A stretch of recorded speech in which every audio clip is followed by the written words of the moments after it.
مجھے اپنے اخبار کے اوپر میرا نام بطور ایڈیٹر لکھا گیا، افروز نظام جمہوریت پر ایڈیٹر آصف دہلوی، تو میں سمجھتا ہوں کہ یہ میرے لیے بہت بڑا اعزاز تھا۔ تو اس اعتبار سے میرے صحافت میں یعنی استاد بھی وہی ٹھہرے۔ پھر زندگی کا ایک طویل مدت وہاں سے میں نقل مکانی کر کے سکوت آ گیا۔ پھر وہ ایک ہی دروازہ تھا یا ایک ہی گھر تھا جہاں آنا جانا لگا رہتا تھا۔ زندگی کے بے شمار معاملات میں ان سے رہنمائی حاصل کی، بے شمار معاملات میں۔ تو اس لیے میں تو کبھی کبھی ان کو گرو بھی کہا کرتا تھا، اب گرو ہیں، مرشد ہیں ہمارے، کہ بہت کچھ سیکھا ان سے۔ اور ان کی مریدوں کی تعداد کا تو میں شاید نہ گن سکتے، اتنی طاقت۔ تو ان کے دروازے پر جو بھی آیا کچھ سیکھنے کے لیے، کچھ حاصل کرنے کے لیے، وہ ناکام نہیں لوٹا، خالی نہیں گیا۔ مزاج میں ذرا سختی ضرور تھی۔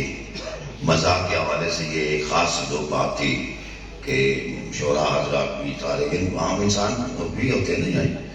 اگر کسی نے کوئی لطیفہ بازی یا ایک دوسرے پر وہ جھکتے مارنا اگر شروع کیا ہے تو یہ طے تھی بات کہ شاکر نظامی صاحب صرف 2 جھکتے ماریں گے یا جواباً صرف 2 جھکتے سنیں گے۔ تیسری جھکت اگر کسی نے مار دی تو سمجھو اس کی مت ماری گئی، پھر وہ گرمی کھا جاتے تھے۔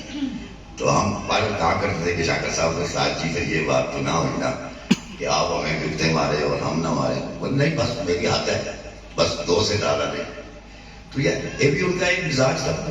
تو بہرحال شاعری کے اعتبار سے بھی یعنی الحمدللہ ایک نام تھا ان کا، بہت کچھ لکھا اور بہت ہی زیادہ زود کو ہم کہتے ہیں اردو میں، زود کو، بہت زیادہ لکھنے والے، زود کو، زود میں نہ زیادہ ہوتا ہے وہ شاعری کے حوالے سے۔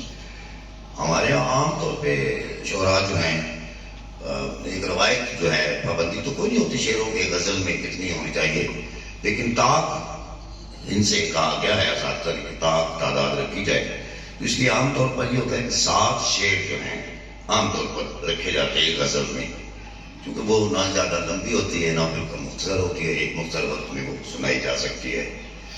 لیکن وہ کئی ساتیں اکٹھے ہو جاتے تھے جب وہ لکھنا شروع کرتے تھے، تو میں سمجھتا تھا کہ وہ اللہ تعالیٰ کو آتے ہیں، غالب نے کہا تھا کہ آتے ہیں غیب سے یہ مضامین خیال میں، غالب سریر خامہ سدائے نوائے فروش ہے، یہ ان کا